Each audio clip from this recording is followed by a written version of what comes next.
The Grand Slam of Curling event, the Canadian Open, was here in Medicine Hat. I'm catching up with Team Sweden. We got Nicholas and Frederick, not Victor, Frederick. Apparently he gets confused with another teammate a lot. Why does that happen so much? I don't know. We don't think we look alike, but it still happens a lot. I guess we have similar hair color, but he also wears glasses.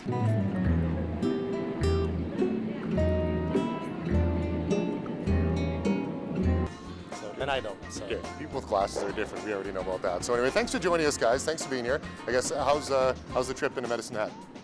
It was pretty long, as usual. It's about 20 hours for us getting here, so it takes a day or two to get used to it, but should be good. How do you get used to that trip, that 20-hour flight? I don't really know. You do it a lot of times, and eventually you just kind of get the hang of it. We got our gold card status so we get in the lounges a couple of years ago, and that helps a lot too. Okay, there we go. All right, so why don't we just kind of first start with who you guys are, people who don't maybe really follow curling a lot. So we'll start with you, Nicholas. You're obviously the skip. Tell me a bit about yourself. Yeah, I'm 28 years old. I'm from Örnsköldsvik in Sweden. We have a lot of hockey there, but I started curling after I watched it at the Olympics in '98. So I've been curling for 14 years. And yourself? I live in Karlstad, as does all the team right now. 27, I'm the baby on the team. I've been curling for 15 years, I think. Okay. And I asked you guys off the air if any of you are doing Movember, and you said there's somebody at home. So does that mean you're a married guy too? That she wouldn't let you do it? No, but I have a girlfriend, and she actually lives in Canada. But she says no. Now, what's that like for? I've done long distance before, and it's difficult. How's that for long distance? It's tricky, but it works for now. Okay. Are there any guys on the team married? Not yet, no. Okay. So obviously, with your schedule, make it difficult to be married, I guess, right? Yeah, we travel a lot, about 160 days a year. I'm traveling and competing, so that would be really difficult. But we're passing 30, so it's time soon, I guess. Yeah, I know how you feel. I'm above 30 already. So I got a couple questions for you guys. So Nicholas, you already kind of maybe answered one of mine. If you weren't curling, what would you be doing? Oh, that's a really good question. I honestly don't know. I would probably be studying a lot longer than I would have if curling wouldn't have gone that well that early. Then just anything that's fun, really.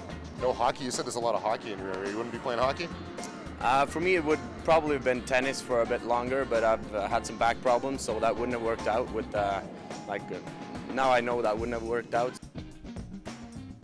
So it was lucky for me that I started curling. Yeah. What would you be doing if you weren't curling? I was in engineering school, so I would go to university and probably get my degree. What is your secret to get over jet lag? You mentioned the 20-hour flight. Is there a specific secret that you can share with everyone, or maybe you don't want to share it? You actually have to plan your sleeping way better than most people do when they travel in the beginning. It's easy to fall asleep when you're tired, but you have to stay awake till the right hour and then sleep for as long as you can. And if you wake up at the wrong time, you have to go back to sleep, not stay up and all that. So just plan your sleeping. Do you have a secret, or is that pretty much the same? No, it's pretty much the same, but I have a lot easier going here because I stay up late and I have trouble getting up in the morning. So when I go back, then you pretty much have to get up early, and that's a bigger problem for me. So I was going to say, is there a guy on your team that sleeps more than everybody else who's kind of annoying? That, hey, bud, wake up! It'll be us too. we also room together. Okay, there we go. So going from there, then, which one of you calls his mom the most? Sebastian, definitely. Okay, would that be a fair assessment? Yeah, he's probably the only one doing that. So yeah.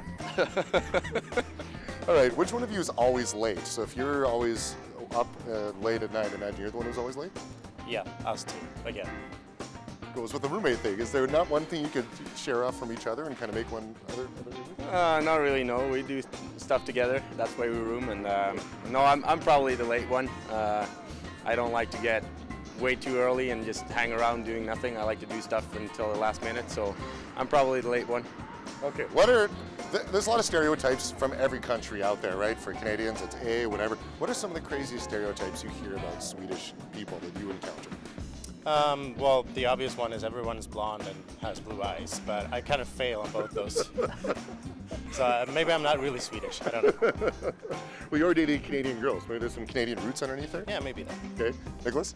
Yeah, it's the same for me, and I actually passed both those two, so it's good enough for me. I'm Swedish, I know that. Okay, you fit right in there. So there's what's your biggest pet peeve, whether it be on the curling rink or in life? Probably in curling rink, I guess, would be a better area to go for that. Oh, well, I had one out of the curling rink because we travel a lot. I don't like people that walk slowly in airports and block all the way because we walk a lot at airports. Okay, so you bring your rollerblades and you blade to the airport, or? Yeah, or I tackle it. Any pet peeve for you? Oh, I can't come up with any. I try not to care too much about stuff that bothers me. I just try to move on and try and do what I can about it. And if I can't do anything about it, I don't care about it. What's your biggest pet peeve about your roommate then? Not waking me up in the morning when I'm late, maybe.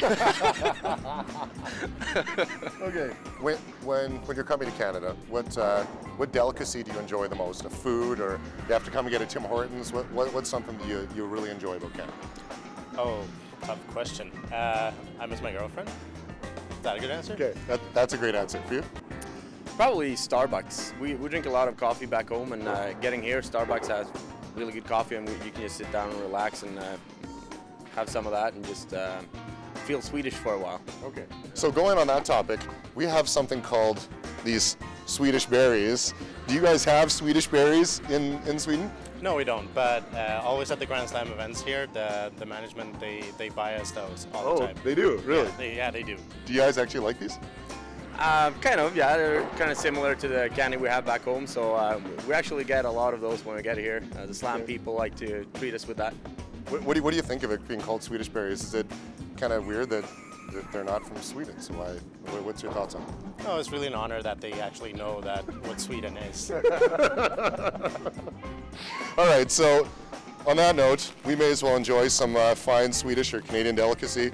One for you, my man, and one for you. Here we go. Thank you. And there you go. Two guys defending world champions from Sweden, and you'll be able to catch them probably the Olympics, I guess. Is that going to be where we're going to see you guys next? Yeah. You excited about that? Oh yeah, that'll be a lot of fun. All right. Swedish berry for the road. See you later.